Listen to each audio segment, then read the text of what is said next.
Today on 16-Bit Game Review, I hold a gun, I shoot a demon in the face, and finally, the world's most butchered port.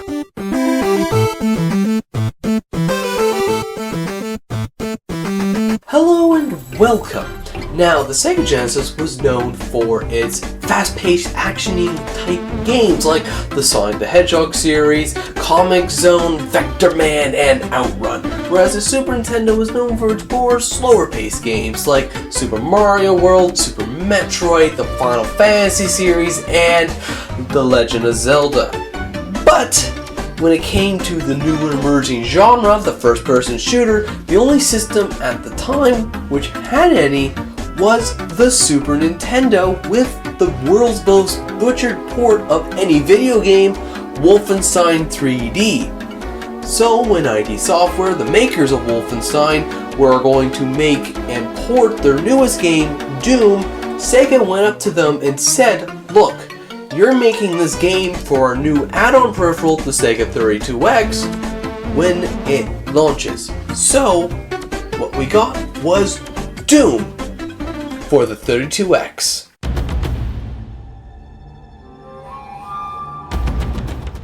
Alright, there was another first-person shooter for the Genesis called Zero Tolerance. However, this is Zero Tolerance, this is Doom. Which one would you rather play?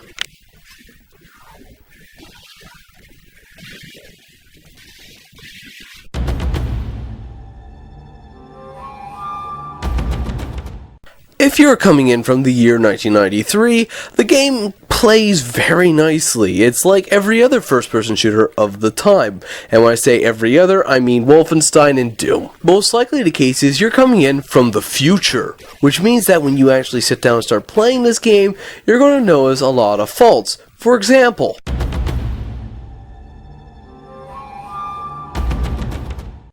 the controls are as simple as this. If you play Wolfenstein 3D or Doom before, they're exactly the same. But here's a quick rundown if you haven't. You can only move forward and backwards, and you can only turn left and right at the same pace as a second hand on a clock. If you want to move left and right, you have to hold down the C button, which will allow you to strafe. And let's say if you want to aim up, or to aim down, or even just to look at your feet, or even the ceiling, let me just put it to you this way.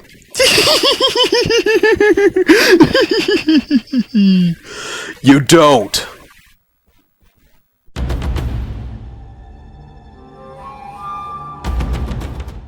The music of Doom isn't actually that bad. It's on par with most Genesis games, and it's actually very good for 32X.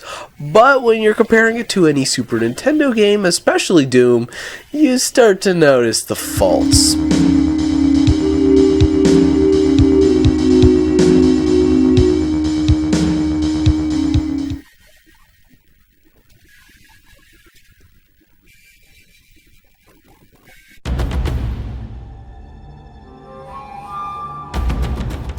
The level design is not that bad in this game. Everything looks pretty similar to the PC version. And other than a few issues with the length of some hallways, making it very hard to see the enemies at the end of it, it's actually pretty good. There's only one issue I have with all of this. We're missing some levels. When you compare it to the SNES version, you're only missing a few levels. But when you compare it to the PC version, you're missing a crap ton of levels, including the entire third chapter.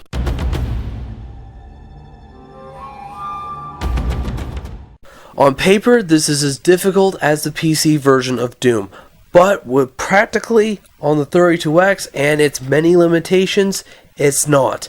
The draw distance is too small. I can't see enemies that are coming at me. By the time I actually do see them, my health is already half gone. I can't turn fast enough in order to shoot something in the face. And by the time I do turn around and shoot them, it's already too late. And finally, the frame rate is just too slow. It's about 10 to 15 frames, and at the time on the console and the hardware, it's pretty impressive. But in practicality, it's horrible. I can't shoot anything because by the time I recognize that there's an enemy there, it's already moved 2 paces to the left and the game hasn't updated yet.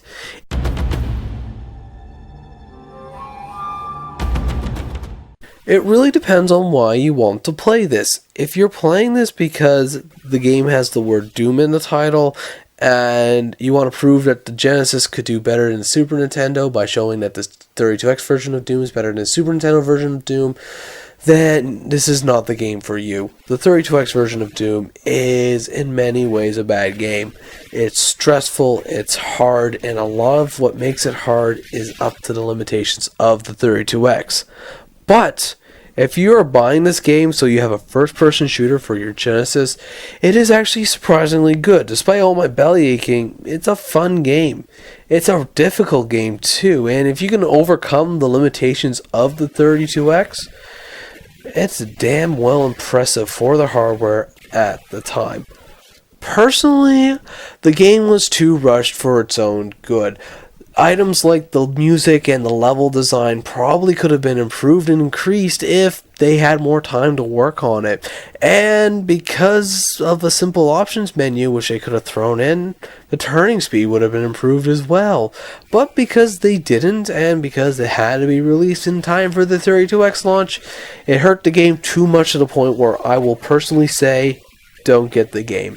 If you want the game, there's no harm done, but if you really want to see what the game's like, get an emulator, play the game on an emulator, so when you go and play your PC version of Doom, you know you got the right version. Anyways, thank you guys for watching. If you liked the video, please check out the annotations below for more videos or the cards. And if you like or dislike the video, please leave a like or dislike below, or a comment if you have anything to add or to say. We will respond to you. As well, if you want to see more videos from us, please subscribe. Check out our Facebook, we do stuff there, and check out the Twitter. We also do a lot of stuff there. Anyways, thank you for watching.